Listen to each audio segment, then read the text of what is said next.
नमस्ते। राम राम। मैं हूँ मानसी और मैं हूँ चेतना। तो आज हम यहाँ क्यों आए हैं? हम अपने दोस्तों के लिए लाए हैं एक किस्सा, एक सफर। किस्सा? कैसा किस्सा? तो होता है कुछ इस प्रकार। आते हैं दो कहानीकार, सिखाने को बुनने के तरीके, कहानी वाचन और किससे? तो चलिए चलते हैं अदिति महाविद्यालय की STCL वर्कशॉप के इस छोटे से सफर पर। खोलने कहानियों का पिटारा, थोड़ा मीठा थोड़ा खारा। चलिए।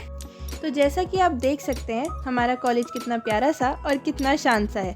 लेकिन आज कुछ खास ही था, क्योंकि आज हमारी वर्कशॉप थी। कोई ऐसी वैसी नहीं, स्टोरी टेलिंग की वर्कशॉप्स।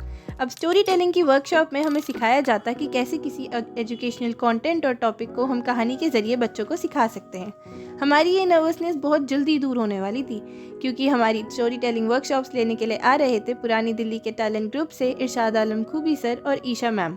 अब जिनके नाम में ही खूबी हो, वो कुछ खूब और अनोखा तो सिखाते ही। इरशाद सर से हमने जाना कि किस्सा गोई कहानी वाचन के इतिहास में एक पारंपरिक तरीका है। किस्सा गोई सुनाने के लिए कई तरीके होते हैं, जैसे दादी नानी की कहानियाँ और तांगे वाले के किस्से। किस्सा सुनाने वालों को हम किस्सा गो कहते हैं। फिर हमने जाना दास्तान गोई के बारे में। दास्तान गोई का मतलब होता है एक कहानी बताना। दास्तान गोई एक 13वीं शताब्दी की उर्दू मौखिक कला है। दास्तान की फ़ारसी शैली 16वीं शताब्दी में विकसित हुई। दास्तान गोई को प्रसिद्ध इतिहासकार, लेखक और निर्देशक महमूद फारूकी ने 2005 में पुनर्जीवित किया था और तब से भारत और विदेशों में हज़ारों शो किए जा चुके हैं। कथावाचन धार्मिक ग्रंथ जैसे रामायण एवं महाभारत और कथाओं को प्रस्तुत करने की कला है। किस्सा गोई, दास्तान गोई एवं कथावाचन जैसे तरीकों का इस्तेमाल स्टोरी प्रेजेंटेशन में किया जा सकता है।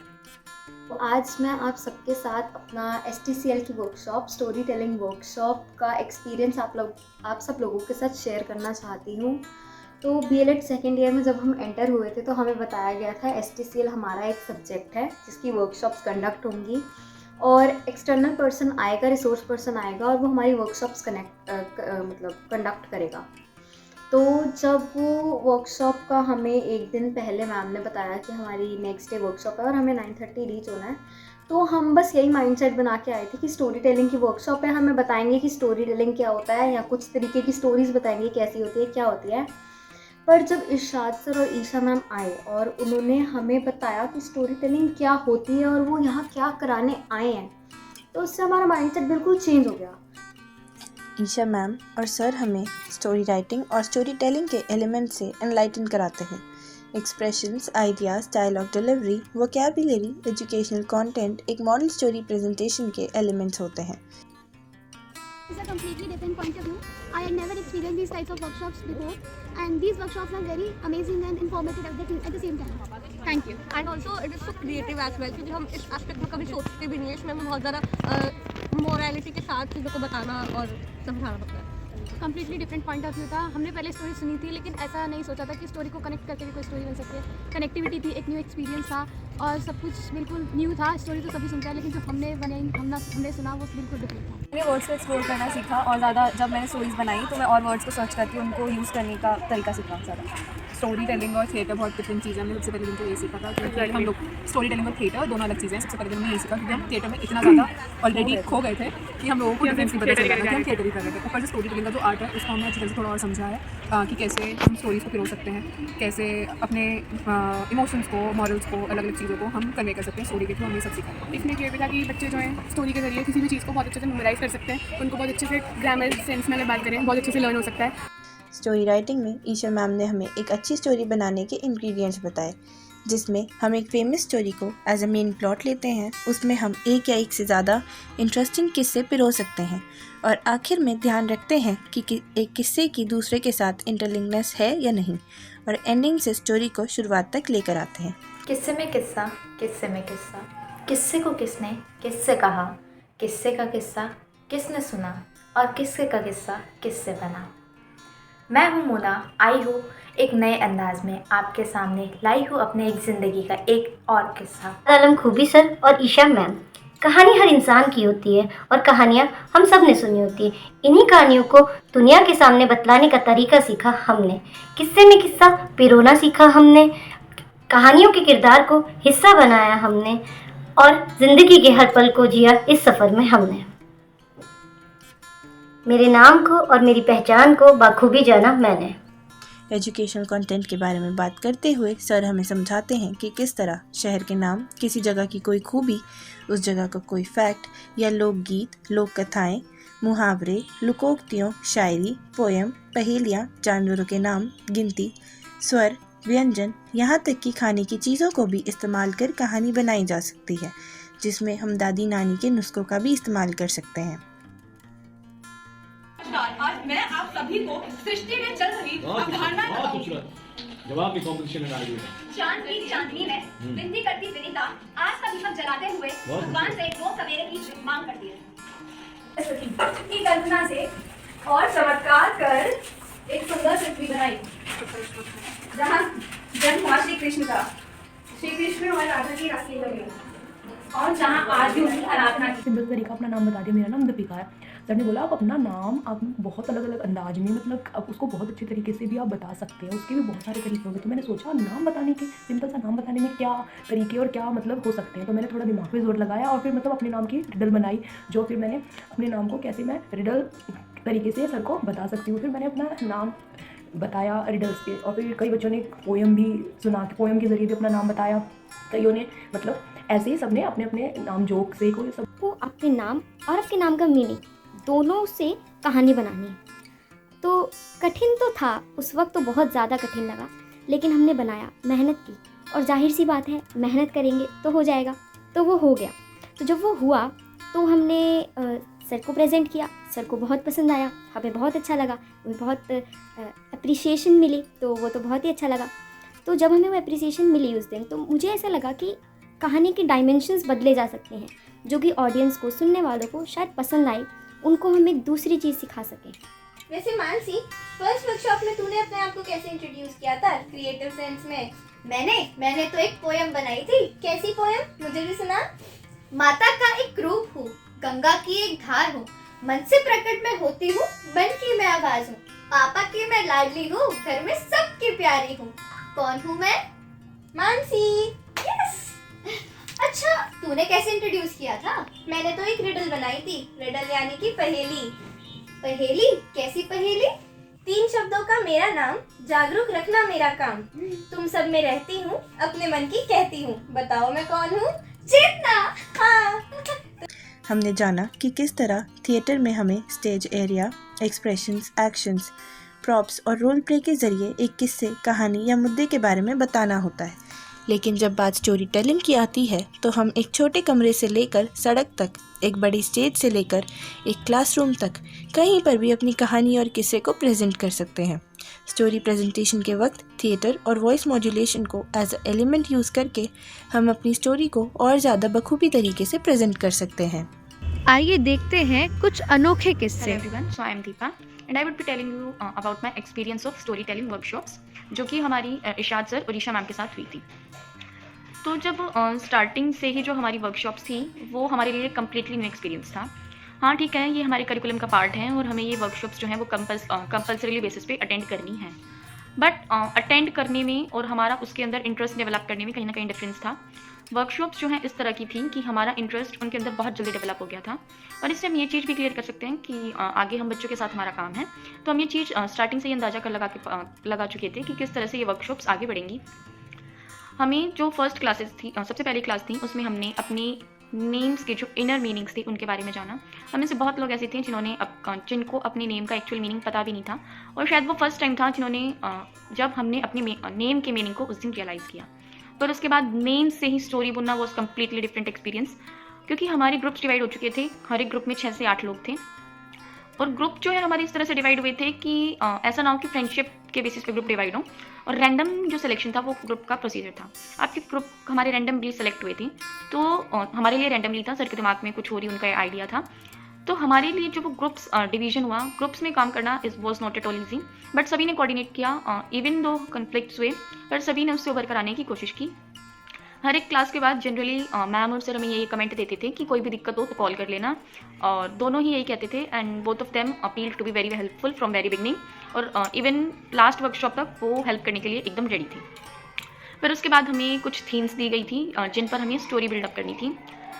अगर मसालों पे जो हमें स्टोरी बिल्डअप करनी थी, ये जो जायकों पे हमें स्टोरी बिल्डअप करनी थी, ये कहीं ना कहीं सभी के लिए एक फ़र्स्ट टाइम एक्सपीरियंस था। जब ये ग्रुप का काम कंप्लीट हो गया तब हम बढ़े अपनी इंडिविजुअल स्टोरीज़ की तरफ। इंडिविजुअल स्टोरीज़ में भी सर ने, क्योंकि हमारी क्लास में 48 स्टूडेंट्स हैं और सर और मैम का 48 स्टूडेंट्स के साथ कोऑर्डिनेट करना वॉज कमेंडेबल, क्योंकि हर एक बच्चे के पास अपना अलग आइडिया था और उस आइडिया को मॉडिफाई करना was not at all easy.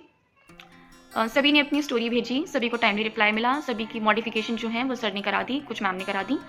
जो भी स्टोरी का जो बेसिक प्लॉट जो मैंने भेजा था, मैंने इब्न बतूता की स्टोरी का जो पहले प्लॉट भेजा था, उस प्लॉट की अगर मैं बात करूं और जो मेरी स्टोरी का फाइनल आउटपुट निकल कर आया, दोनों ही कम्प्लीटली डिफरेंट हैं। पहले जो मैंने स्टोरी भेजी थी उसमें इंटरलिंक की दिक्कत थी, स्टोरी की मेरी की टाइम लिमिट बहुत कम थी। फिर मैंने उसमें किस्से ऐड किए तो वो बहुत ज़्यादा लंबी हो गई थी, वो 20 से 22 मिनट की स्टोरी, और वो बहुत ज़्यादा लेंदी हो गई थी। फिर उसके बाद मेरी सर से बात हुई, सर ने डिस्कस किया और सर ने बोला कि किस तरह से मुझे इस स्टोरी को शॉर्ट करना है। फिर मैंने उनके सजेशंस को अपनी स्टोरी में अप्लाई किया। मेरी स्टोरी एक दिन में नहीं बनी थी, क्योंकि ये कहते भी हैं कि एक दिन में तो कुछ भी खड़ा नहीं हो सकता। मेरी स्टोरी को बनाने में मुझे कम से कम 5 से 10 दिन सर के साथ ऐसा स्टार्टिंग के मैंने डेज़ में खूब सारा डिस्कस किया है, तब जाके मेरी स्टोरी फाइनल हुई है और आज मेरी स्टोरी जो है वो फाइनली सेलेक्ट भी हो चुकी है। Thank you. इरशाद सर और ईशा मैम आए और उन्होंने हमें बताया कि स्टोरी टेलिंग क्या होती है और वो यहाँ क्या कराने आए हैं। तो उससे हमारा माइंडसेट बिल्कुल चेंज हो गया, क्योंकि वो हमें सिर्फ स्टोरी क्या होती है या उसे कैसे प्रेजेंट करते हैं, वो हमें सिर्फ ये तरीके नहीं बताना चाहते थे, वो हमें ये सिखाना चाहते हैं कि हम स्टोरी को कैसे जी सकते हैं। यानी हम स्टोरी जो डे टू डे लाइफ में करते हैं, हम वही चीज़ जो हम पढ़ाई करते हैं, वो हम वही चीज़ स्टोरी के तरीके से एक एजुकेशनल कंटेंट बच्चों को कैसे ट्रांसफ़र कर सकते हैं। और सिर्फ बोरिंग तरीके से नहीं, सिर्फ पढ़ के उन्हें सुना के सिर्फ वैसे नहीं, बिल्कुल मज़ेदार तरीक़ों से और अपनी स्किल से हम कैसे अपनी नई नई स्किल्स निकाल सकते हैं, उन्होंने हमें ये सब सिखाया। क्योंकि कई बच्चे ऐसे होते हैं जो पढ़ाई में काफ़ी पीछे रह जाते हैं या फिर उन्हें कई दिक्कतें होती हैं पढ़ाई में, जिस पे टीचर ध्यान नहीं देती हैं, कुछ नहीं करती। पर ये सब चीज़ें और ये दिक्कतें एक कहानी के माध्यम से बच्चों को बहुत आसानी से दूर की जा सकती है। ये सब हमें सर ने बताया। और अगर हम आगे देखें तो जब हमारी फर्स्ट क्लास कंडक्ट हुई थी तो सर अपने साथ अपना एक स्टूडेंट लाए थे और उसने बहुत बेहतरीन तरीके से हमें अरबी के उर्दू के कुछ शब्द हमें सिखाए थे। उन्होंने अल्फ़ाबेट्स हमें सिखाए थे स्टोरी के माध्यम से, और वो इतना बढ़िया तरीके से और इतना इम्प्रेसिंग तरीके से उन्होंने हमें वो सिखाया था कि हमारे जो स्टैंडर्ड्स थे वो हमारे यहाँ तक सेट हो गए थे कि इससे हमें बहुत कुछ सीखने को मिलने वाला है। और सही में जितनी भी हमारी स्टोरी टेलिंग की वर्कशॉप हुई है, उनसे हमें हर बार कोई ना कोई नई चीज़ सीखने को मिलती थी। फर्स्ट क्लास में ही जैसे उन्होंने हमसे हमारे नाम के मतलब पूछते थे, तो कई बच्चे तो ऐसे थे जिनको अपने नाम के मतलब पता भी नहीं थे और उनको अपने नाम के मतलब जानने का मौका मिला। फिर रैंडम्स ग्रुप बने क्लास के और उन्हें बोला गया कि हमें अपने नामों की कहानियाँ बनानी है, मतलब ग्रुपिंग करके उनकी कहानियाँ बनानी है। तो फ्रेंडशिप या कुछ वैसे चूज़ नहीं हुआ, तो सबने फॉर एग्जांपल अगर मैं ईशा, मैं ग्रुप की लीडर हूँ, तो मेरे नाम से जो भी मेल जोल के मेरे को नाम मिलेंगे जिनसे मैं एक कहानी बना सकती हूँ, जिससे मेरे को नया आइडिया मिलेगा, मैं वो चीज़ें ऐड करके मैंने उन बच्चों को चूज़ किया और मैंने उनसे एक कहानी बनाई। और उस कहानी में जितने भी हमारी गलतियाँ थी और जो सब था, उसमें सर ने हमारी मदद करी उन सबको ठीक करने में, और हम उसको और बेहतर किस तरीके से प्रेजेंट कर सकते हैं, किस तरीके से बता सकते हैं। तो हमें दूसरी क्लास में सर ने जायके दिए, जैसे मेरे ग्रुप को मिला था लौंग, दाल और जलेबी, और उस पर हमें कोई कहानी बनानी थी। तो उस समय मेरे को समझ नहीं आया था कि सर हमसे क्या चाहते हैं, पर मैंने ईशा मैम से बात करी, उन्होंने मेरे को समझाया, और उसके बाद से जो मेरा वो लिंक करने का कनेक्शन था वो इतना स्ट्रांग हो गया कि जो मेरी कहानी बनी वो बहुत बेहतरीन तरीके से बनी। उसके अंदर हमने अपना एजुकेशनल कंटेंट डाला, यानी हमारी एजुकेशन की विंडो और स्टोरी की विंडो हम कैसे एक दूसरे से मीट कर सकते हैं और हम कैसे मज़ेदार तरीक़ों से बच्चों को सिखा सकते हैं कि उनको ना कोई बोरियत हो पढ़ने में, ना कुछ हो। और जहाँ जहाँ हमें मुश्किलें आई वहाँ सर ने और मैम ने हमारी बहुत मदद करी।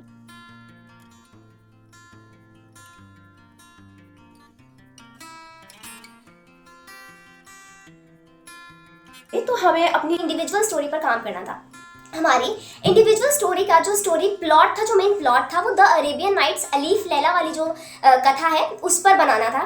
तो मेरा शायद सोचने का तरीका उस तरीके से ठीक नहीं था। तो मैंने सबसे पहले क्या करा कि मैंने अलीफ लैला का प्लॉट बिल्कुल हूबहू उतारते हुए एक राजा, और वो राजा मैंने इतना मकार लीड कैरेक्टर में डाला कि वो अपने साम्राज्य की हर एक स्त्री को छेड़छाड़ करता था। उन्होंने मुझे सजेस्ट किया कि कैसे तुम बहुत सारे टंग ट्विस्टर डालकर इसको और मसालेदार बना सकती हो।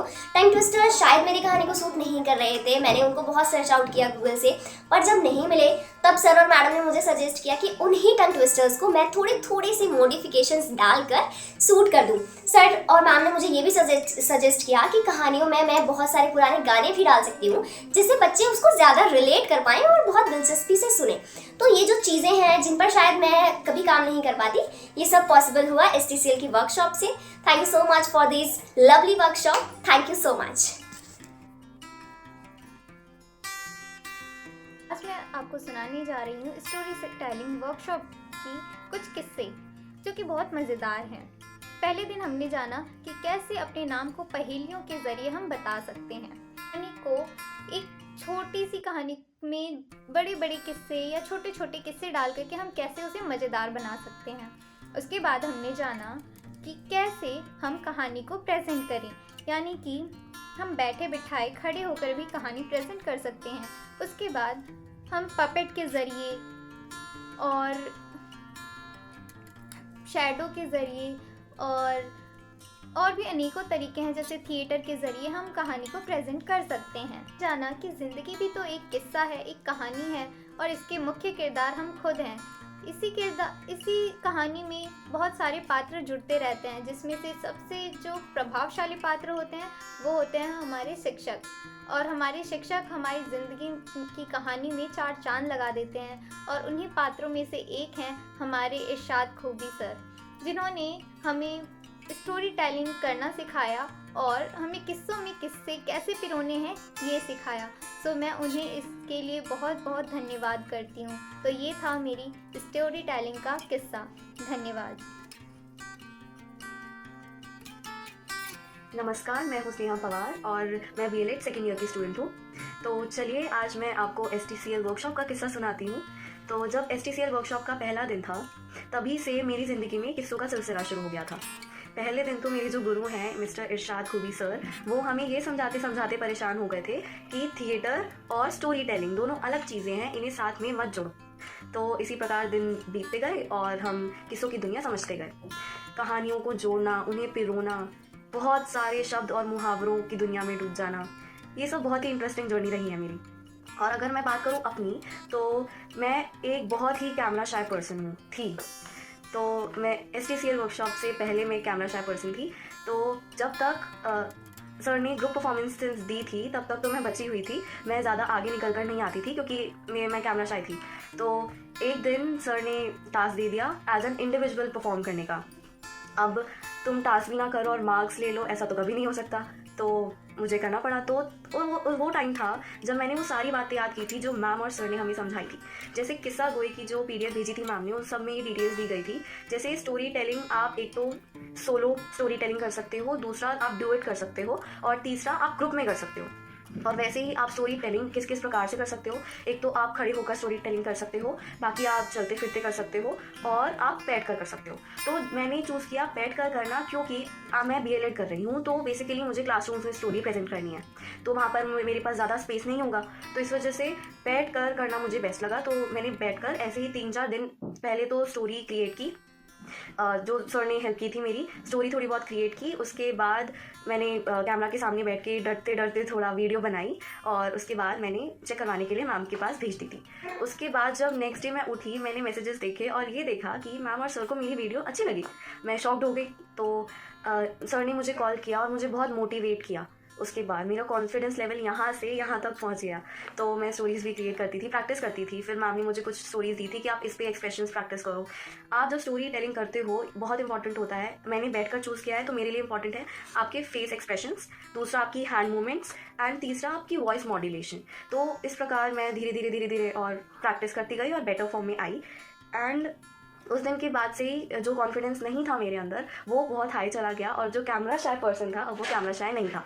तो इसी प्रकार, और बेसिकली मेरी पर्सनालिटी डेवलपमेंट में एज एन इंडिविजुअल ये STCL वर्कशॉप बहुत ही इंपॉर्टेंट रही है।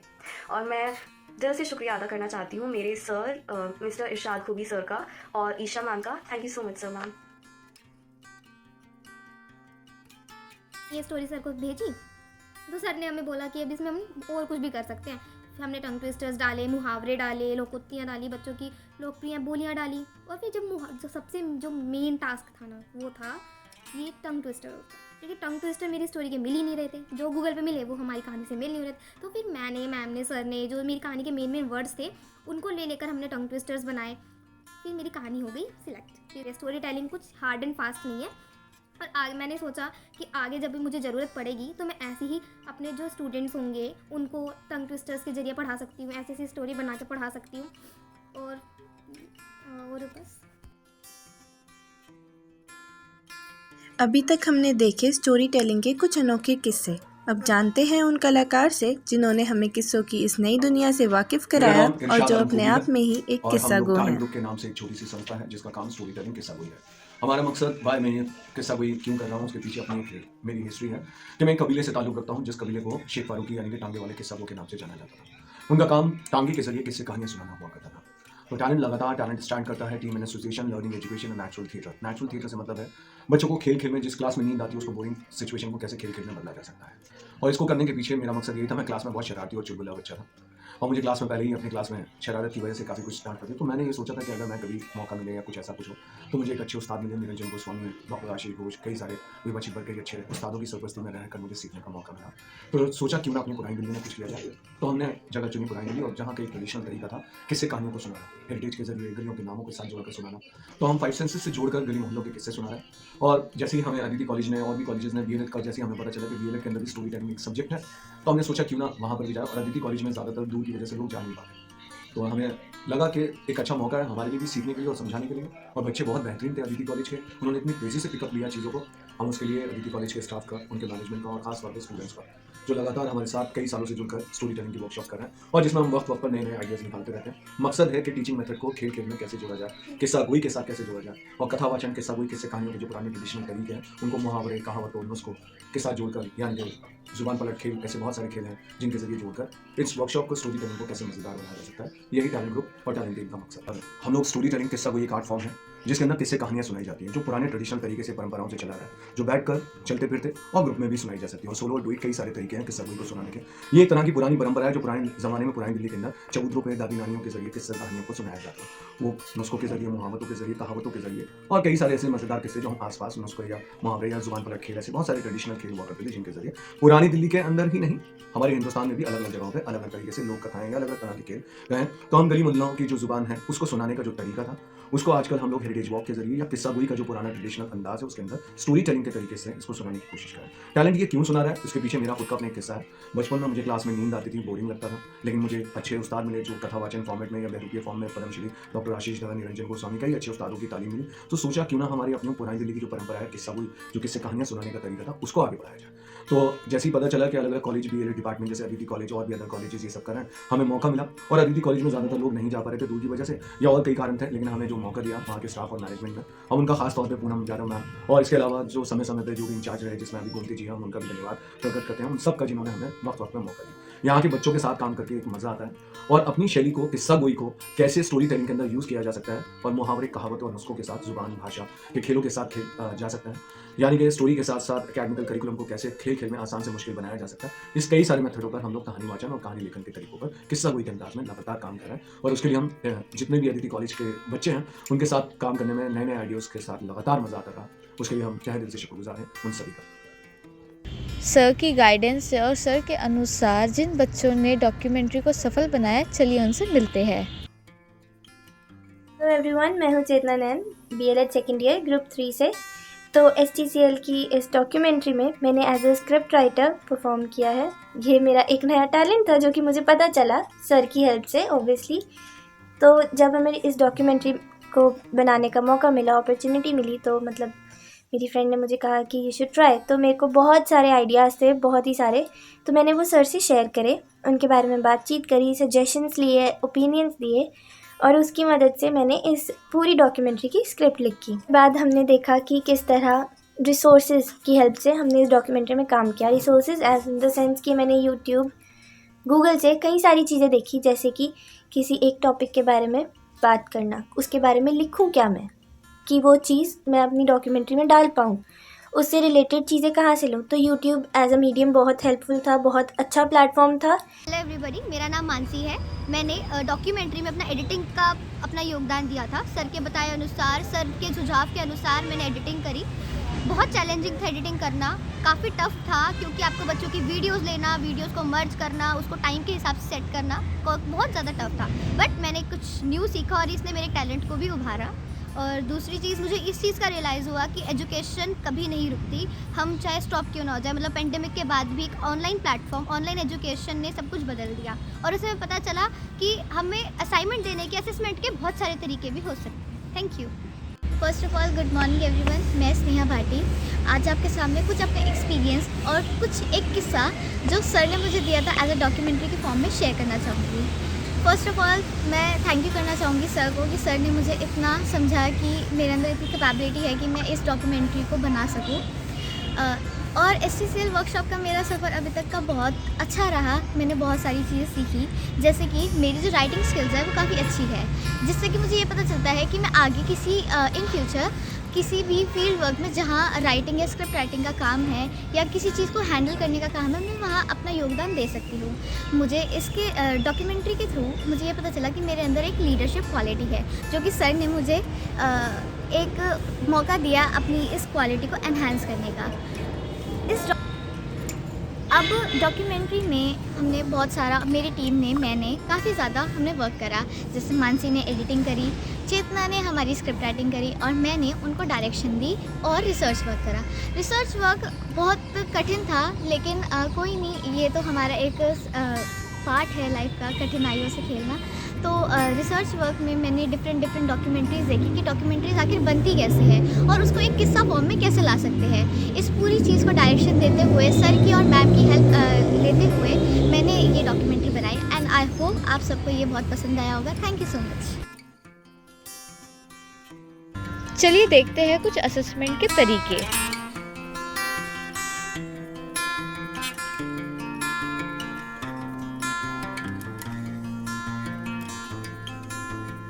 सूरज की बाहों में अब है ये जिंदगी, किरणें हैं सांसों में, बातों में रोशनी। सूरज की बाहों में अब है ये जिंदगी, किरणें हैं सांसों में, बातों में रोशनी।